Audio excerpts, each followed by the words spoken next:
il y a quelques semaines, j'ai eu la grâce de rencontrer un prêtre du diocèse de Rennes. Il est curé d'une grosse paroisse et il me faisait cette réflexion. Il remarquait qu'il avait la chance d'avoir une assemblée bien pleine, plus de 600 fidèles à sa messe dominicale, un peu comme ici, et en même temps, poursuivait-il, il sentait un danger, un risque, en se projetant d'ici quelques 10 ans, 15 ans, 20 ans. Et il se posait en effet cette question de savoir, voilà, combien il y aura de fidèles dans 10 ans, dans 15 ans, dans ma paroisse. Parce qu'en contemplant tous ces fidèles, il constatait que les cheveux avaient tendance un peu à blanchir et que les jeunes n'étaient pas si nombreux que cela. Alors ça l'interrogeait et il se disait vraiment, si nous ne faisons rien, si je ne fais rien, eh bien je risque de confier à mes successeurs une paroisse qui ne sera pas aussi fournie que celle que j'ai la grâce d'avoir aujourd'hui. Donc il sentait vraiment cet appel à transformer sa manière de faire pour avoir vraiment le souci de l'extérieur. Et en cela, il rejoignait une grande thématique que le pape François développe très souvent, cette invitation qu'il nous adresse à devenir des disciples missionnaires. Qu'est-ce que c'est qu'un disciple missionnaire? Quelle est la différence avec ce qui se faisait jusqu'à présent? Pendant très longtemps, on a pensé quoi? On a pensé que la mission, c'était réservé à qui, à votre avis? Eh bien, c'était réservé précisément aux spécialistes de la mission, c'est-à-dire aux prêtres, aux religieuses, qui prenaient le bateau pour aller traverser les mers et aller annoncer le Christ. Dans votre paroisse, dans notre paroisse, il y a une figure célèbre. Laquelle? Allez-y, dites-moi. J'ai l'habitude d'interroger. J'étais prof autrefois et j'ai constaté au gré de mes prédications que quand je parle de manière continue, tout le monde s'endort. Donc je vais vous réveiller et je vais interroger les servantes. Quelle est la figure de missionnaire que l'on retrouve dans notre paroisse? Comment s'appelle-t-il? Pensez au père Haroul. C'est le père Louis-Marie Léveille, donc un jésuite qui est parti dans le diocèse du père Haroul pour l'évangéliser. Donc on pensait que la mission était réservée à quelques-uns, aux spécialistes. Eh bien, ce que nous dit le pape François, c'est plus possible aujourd'hui. C'est chaque baptisé, désormais, doit vivre son baptême comme une invitation à être missionnaire. D'autant poursuit le pape François que le monde a un peu changé. Quand il lit notre page d'évangile, il dit, ben voilà, il faut peut-être inverser le texte. Il n'y a plus une brebis à l'extérieur, il y en a combien, à votre avis? Il y en a 99. Et dans le bercail, au sein de la bergerie, il n'y en a plus qu'une seule. Alors la tentation, quelle serait-elle? Ça serait de rester avec cette brebis. Et, le pape François dit, on va peigner la brebis, on va lui dire qu'elle est belle. Et je pourrais passer des heures à vous dire que vous êtes beau, que vous êtes une super communauté, ce qui est vrai. Et donc c'est un peu la tentation de rester entre nous, de se dire qu'on est quand même pas mal. Regardez votre voisin, il est quand même pas mal. Et donc on pourrait rester entre nous comme cela et oublier que peut-être l'essentiel se joue à l'extérieur. En tout cas, quand on voit que Jésus, lui, aurait pu avoir cette tentation de rester dans la Sainte Famille. C'est quand même pas mal d'avoir la Sainte Vierge comme mère, d'avoir Saint Joseph, d'avoir un cousin Jean-Baptiste, Saint Jean-Baptiste. Il n'y a que des saints dans la famille de Jésus. Donc il pourrait se dire, allez, on reste entre nous. Eh bien non. Jésus est venu pour cela, il est venu pour sauver le monde, sauver ceux qui sont à l'extérieur. Et donc il sort. Et si nous-mêmes, nous n'allons pas chercher la brebis perdue, c'est nous qui sommes perdus. C'est nous qui sommes perdus. Et c'est pas moi qui vais aller chercher les brebis perdues, c'est vous. C'est vous. C'est tous les baptisés qui sont vraiment invités à entendre cet appel du Seigneur à remplir nos églises. À remplir nos églises. Est-ce que vous vous sentez appelé à cela? En tout cas, comme je le disais, il y a vraiment un enjeu exceptionnel, un enjeu vital pour nos communautés, avoir le souci de l'ouverture, le souci de l'extérieur. Alors pour cela, qu'est-ce qu'il faut faire? Qu'est-ce qu'il faut faire? Je pense qu'il y a une véritable conversion que nous devons vivre, une conversion missionnaire.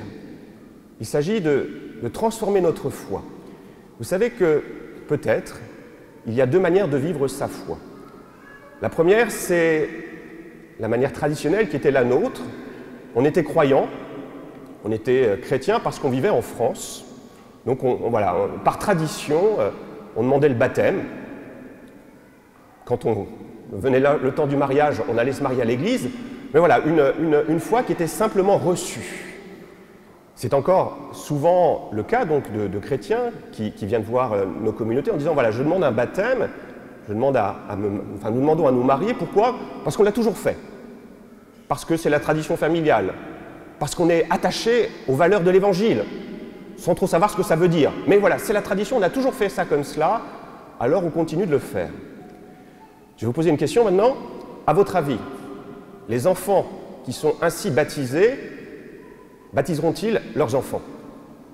Ces couples qui se marient encore aujourd'hui, quand ils auront des enfants qui, à leur tour, pourront se marier, est-ce qu'ils auront encore le réflexe de venir demander le sacrement du mariage? Je vous interroge, à votre avis. Vous voyez, cette foi, qui est une foi reçue un peu comme un héritage, eh bien, cette foi n'a aucun avenir. C'est malheureux, mais c'est comme ça.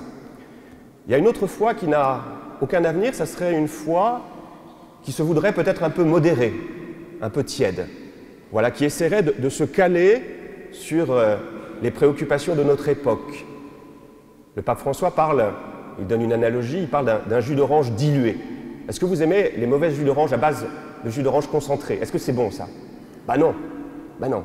Donc le pape François nous dit voilà, une foi qui serait sans saveur, qui épouserait les habitudes, la manière de parler de notre temps, eh bien c'est ton sur ton. Et qu'est-ce qui se passe quand c'est ton sur ton? On ne le voit plus. Et il n'y a qu'à regarder tous ces pays où la foi est devenue si modérée que voilà, elle a fini par disparaître.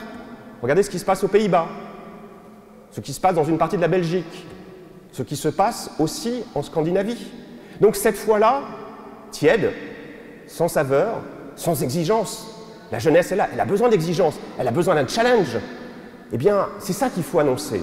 Et donc, cette transformation de nos communautés, c'est passer d'une foi simplement reçue à une foi vécue, à une foi de la conversion, une foi de la rencontre. Dimanche prochain, on va avoir la grâce d'écouter Jean-Pierre Denis. Il parle, lui, d'un christianisme attestataire. Parce que j'ai fait la rencontre de Jésus.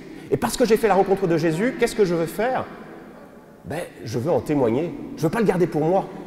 Et donc je vais sortir. Et ce que je découvre en sortant, nous dit Jean-Pierre Denis, et c'est l'expérience que j'ai faite, c'est que quand je sors, eh bien c'est là que je rencontre Jésus.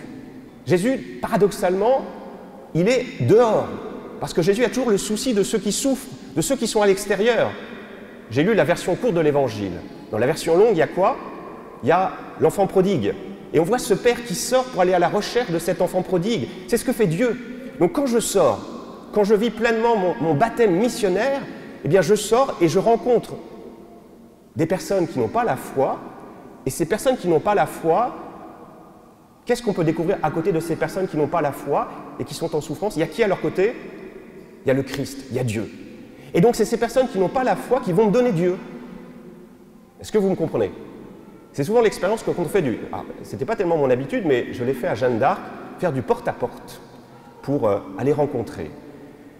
Eh bien, je ne sais pas si j'ai évangélisé les personnes que j'ai rencontrées, mais ce que je suis certain, c'est que moi, j'ai senti la présence de Dieu.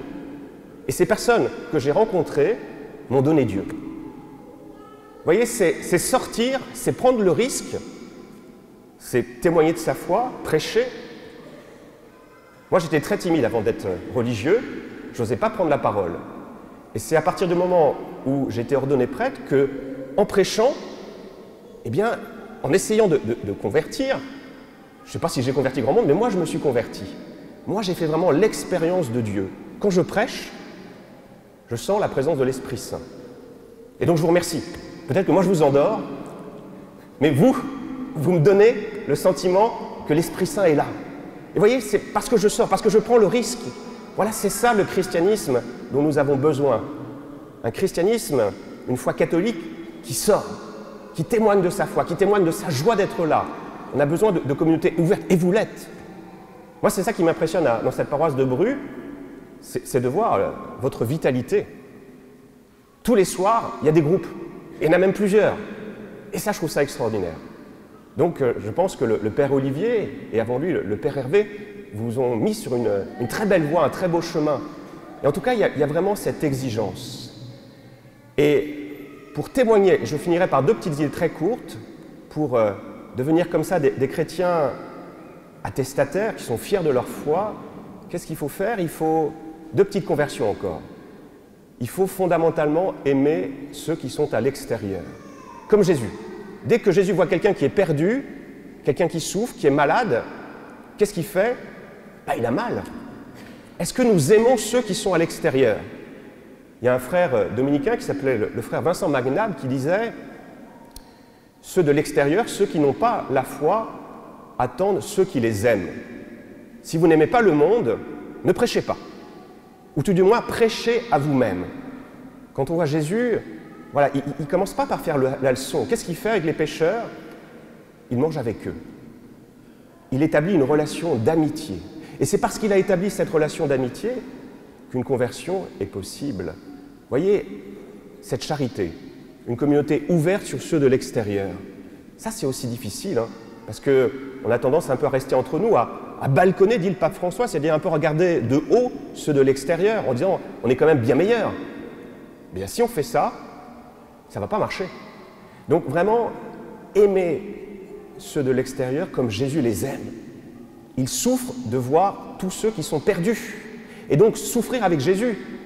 Première chose. Deuxième chose, et je conclurai vraiment là-dessus, c'est que la foi chrétienne, ce n'est pas un code moral.